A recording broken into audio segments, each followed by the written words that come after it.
నమస్తే, నేను మీ వసంత్.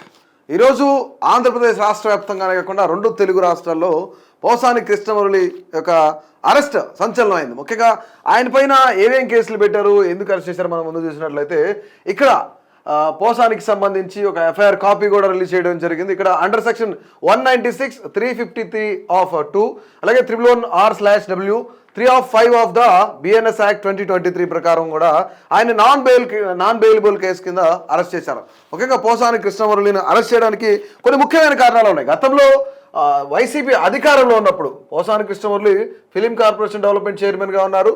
సో అదే సమయంలో ఆయన అటు పవన్ కళ్యాణ్ మీద అలాగే చంద్రబాబు నాయుడు మీద లోకేష్ పైన కూడాను అనేకమైన అనుచిత వ్యాఖ్యలు చేశారు. దీనికి సంబంధించి ఆయన పైన దాదాపుగా ఒక 6 నుంచి 8 పోలీస్ స్టేషన్స్లో కేసులు నమోదయ్యాయి. ముఖ్యంగా ఆయనకి నాన్ బెయిలబుల్ ఇవ్వాలని చెప్పేసి ఆ కేసు కింద బుక్ చేసినట్లు కూడా తెలుస్తుంది. ఆయన గతంలో ఏం మాట్లాడారు అంటే పవన్ కళ్యాణ్ పైన కొన్ని అనుచిత వ్యాఖ్యలు చేశారు. అనుచిత వ్యాఖ్యలు ఏంటో చూద్దాం ఒకసారి.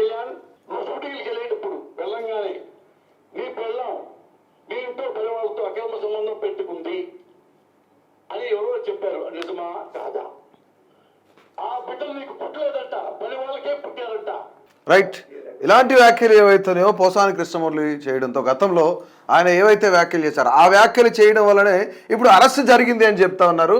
కానీ ఆయన ఈ అరెస్ట్కి ముందు కొంత గ్యాప్ తీసుకున్నారనమాట. ఎప్పుడైతే ఆంధ్రప్రదేశ్లో వైసీపీ ఓడిపోయిందో, వైసీపీ అధికారం నుంచి దిగిపోయిందో అప్పుడు ఆయన నేను పాలిటిక్స్ నుంచి తప్పుకుంటున్నాను, అటు పవన్ కళ్యాణ్, చంద్రబాబు నాయుడు, ఇటు లోకేష్ కూడా క్షమాపణలు చెప్తూ మళ్ళీ బ్రతికుండగా ఏ రాజకీయ పార్టీ వైపు కూడాను నేను చూడను అనేది కూడా ఒక మాట చెప్పారు. కానీ ఆయన జగన్మోహన్ రెడ్డికి చాలా సన్నిహితంగా ఉంటాడని తెలుసు. జగన్మోహన్ రెడ్డి గురించి ఆయన ఒక వ్యాఖ్య కూడా చేశాడు. ఇంతకుముందు గతంలో తిరుపతి వచ్చినప్పుడు జగన్మోహన్ రెడ్డి అనే వ్యక్తి దూరం నుంచి చూస్తే బ్రహ్మ పదార్థం లాగా ఉంటాడు, అలాగే దగ్గరికి వెళ్తే దేవుడు ప్రసాదం లాగా ఉంటాడు. అంటే దీన్ని బట్టి మనం అర్థం చేసుకోవచ్చు జగన్మోహన్ రెడ్డి అంటే పోసాని కృష్ణమురళికి కొంత ఇష్టం ఉన్నట్లు తెలుస్తుంది.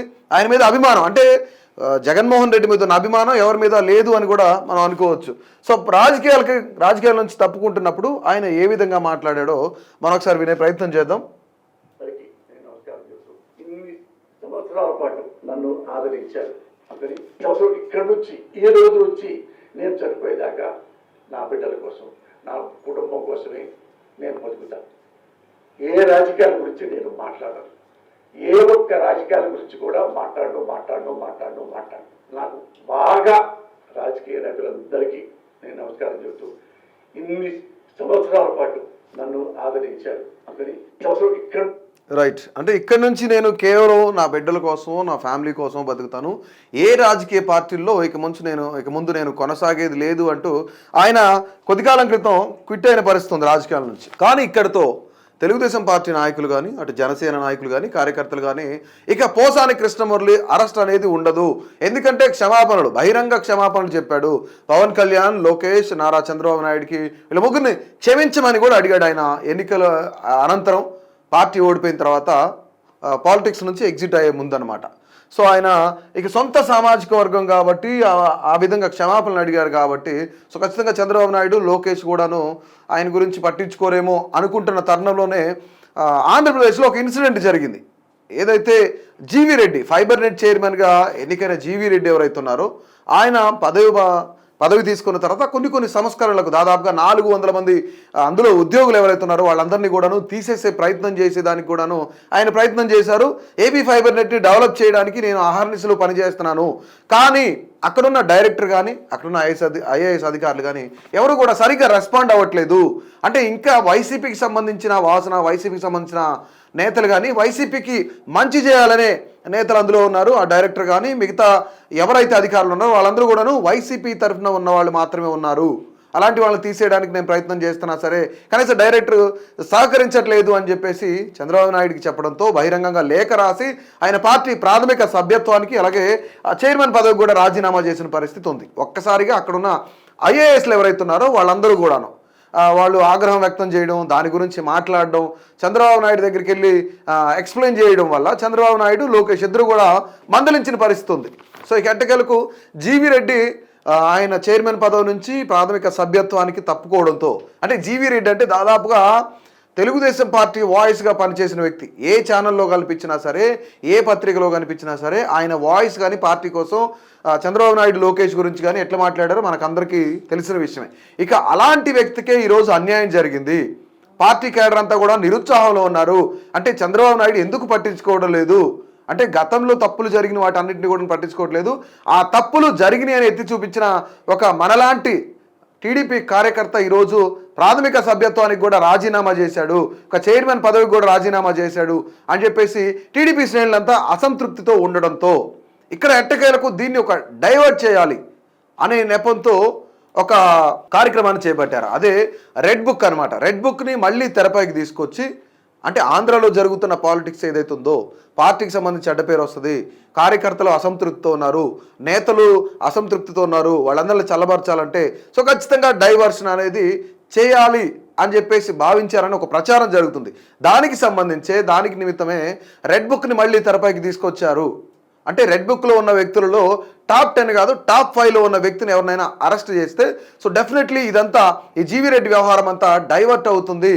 సో అందుకనే పోసాని కృష్ణమురళి టాప్ 5లో ఉన్నారు కాబట్టి ఆయన్ని అరెస్ట్ చేస్తే సో డెఫినెట్లీ ఇదంతా డైవర్ట్ అవుద్ది అనుకున్నారని చెప్పేసి ఒక ప్రచారం జరుగుతుంది. ఇందులో ఎంత నిజం ఉంది, ఎంత అబద్ధం ఉంది అనేది అదంతా ప్రజలకు తెలియాలి. ఆ రెడ్ బుక్ రాజ్యాంగం దాన్ని అమలు పరుస్తున్న వాళ్ళకే తెలియాలి. సో మరి ముఖ్యంగా ఇక ఈరోజు ఉదయం పోసాన్ని అరెస్ట్ చేయడం జరిగింది ఆయన ఇంట్లోనే. ఒకసారి చూద్దాం.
రైట్, ఇక్కడ పోలీసులు చాలా క్లియర్గా చెప్తున్నారు. బిఎన్ఎస్ యాక్ట్ ఉంది మీ పైన, 2023 బిఎన్ఎస్ యాక్ట్ ఏదైతే ఉందో యాక్ట్ ప్రకారం మిమ్మల్ని అరెస్ట్ చేయడానికి మేము వచ్చామని చెప్తున్నారు. కనీసం నాకు ముందుగా నోటీస్ ఇవ్వలేదు, మీ తప్పు చేశారు మిమ్మల్ని అరెస్ట్ చేయడానికి మేము వస్తున్నామని చెప్పేసి అట్లీస్ట్ నోటీస్ కూడా ఇవ్వకుండా మా ఇంటికి వచ్చారు డైరెక్ట్గా. కనీసం నన్ను డ్రెస్ కూడా వేసుకొని ఇవ్వట్లేదని పోసాని మాట్లాడుతున్న పరిస్థితి. కానీ మీరు తప్పు చేశారు, మీ మీద కేసు ఉన్నప్పుడు పోలీసులు మీ ఇంటికే కాదు ఎవరింటికైనా వస్తారు, ఎక్కడికైనా వస్తారు, మాకు ఆ రైట్ ఉంది, సో డెఫినెట్లీ అరెస్ట్ చేస్తామని చెప్పేసి పోలీసులు కూడా చెప్తున్న పరిస్థితి అవుతుంది. సో ఇమీడియట్గా ఎప్పుడైతే పోసాన్ని అరెస్ట్ చేశారో అరెస్ట్ చేసిన తర్వాత ఇక జగన్మోహన్ రెడ్డి పోసాని వైఫ్కి కాల్ చేయడం, ఆమెను పరామర్శించడం కూడా జరిగింది. ఒకసారి ఆ వీడియో చూసే ప్రయత్నం కూడా చేద్దాం. హలో,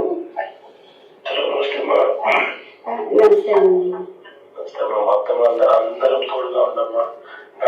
సుధాకర్ రెడ్డి అందరికీ కూడా చెప్పిన అందరూ టోటల్ గా అని చెప్పి అందరూ అనంతపురం కూడా వచ్చినట్లున్నారు. రకరకాలుగా డోంట్ బి డిస్ట్రాక్టెడ్ అమ్మా. We're all there. God is also watching. దేవుడు కూడా చూస్తా ఉన్నాడు. ఇంత నిరంకుశత పాలన అనేది లాస్ట్ ఆల్సో. రైట్, దేవుడు కూడా చూస్తా ఉన్నాడు, మేమందరం మీకు తోడుగా ఉంటామని చెప్పేసి పోసాని కృష్ణమురళి వైఫ్కి జగన్మోహన్ రెడ్డి ఫోన్ చేయడం జరిగింది. సో మొత్తానికి కూడాను ఆమెను పరామర్శించడం కూడా జరిగింది. సో ఓవరాల్గా ఆంధ్రప్రదేశ్ రాష్ట్రంలో జరుగుతున్న ఈ యొక్క రాజకీయ పరిస్థితులన్నీ చూస్తుంటే మనం ఒకటి అర్థం చేసుకోవచ్చు. ఇక్కడ అంటే పోసాని కృష్ణమురళి లాంటి వ్యక్తిని మాత్రం అరెస్ట్ చేస్తే టాప్ 5లో రెడ్ బుక్ రాజ్యాంగంలో టాప్ 5లో ఉన్న వ్యక్తి ఎవరైతే ఉన్నారో వాళ్ళని అరెస్ట్ చేస్తే జీవీ రెడ్డికి సంబంధించిన ఇష్యూ ఏదైతే ఉందో ఆ ఇష్యూ కానివ్వండి, ఆ ఏపీ ఫైబర్ నెట్కి సంబంధించి 400 మంది ఉద్యోగులను తీసేయాలని ప్రయత్నం జీవీ రెడ్డి చేయడం, అలాగే జీవీ రెడ్డినే లోకేష్ అలాగే చంద్రబాబు నాయుడు మందలించడం. సో దీన్ని పార్టీ శ్రేణుల్లో ఇదొక నెగిటివ్ యాక్టివిటీకి వెళ్ళిపోయింది, నెగిటివ్ ఇంపాక్ట్ చూపిస్తుంది. సో మొత్తానికి అందరూ అసంతృప్తితో ఉన్నారు కాబట్టి దీన్ని డైవర్ట్ చేయాలంటే ఒక టాప్ మోస్ట్ వ్యక్తిని మనం అరెస్ట్ చేయగలిగితే ఇది ఒక డైవర్షన్ అవుతుంది అని చెప్పేసి భావించారు అందుకే పోసాని కృష్ణమురళి అరెస్ట్ జరిగింది అని చెప్పేసి జరుగుతున్న ప్రచారం. మొత్తానికి నిజంగానే ఇట్లా జరిగిందా, నిజంగానే ఇదొక డైవర్షన్ పాలిటిక్స్ కోసమే జరిగిందా, లేదంటే గతంలో ఏదైతే మనం చూసాం RRR రఘురామకృష్ణరాజుకి సంబంధించిన ఇష్యూ ఏదైతే ఉందో ఆ ఇష్యూకి గతంలో RRR ఏ విధంగా ఇబ్బందులు పాలయ్యాడో జగన్మోహన్ రెడ్డి అధికారంలో ఉన్నప్పుడు, అదేవిధంగా ఇప్పుడు పోసాన్ని కూడా అదే ఇబ్బందులకు గురి చేస్తారు అంటూ కూడాను ఒక ప్రచారం జరుగుతుంది. నిజంగానే ఈ రెండింటికి మనం కంపేర్ చేసి చూడొచ్చా, లేదంటే పోసాని కృష్ణమురళిని అరెస్ట్ చేయడంతో ఆంధ్రప్రదేశ్లో డైవర్షన్ పాలిటిక్స్ చేయొచ్చు అనే ప్రచారం నిజంగానే ఉందా, లేదంటే నిజంగానే చంద్రబాబు నాయుడు అటు పవన్ కళ్యాణ్ కానీ లేదంటే లోకేష్ కానీ వీటికి సంబంధించి నిజంగానే వీళ్ళ ముగ్గురు పోసాని అరెస్ట్ అనుకున్నారా అనేది కూడాను ప్రతి ఒక్కరు కూడా మీ యొక్క అభిప్రాయాన్ని తప్పకుండా తెలియజేయండి.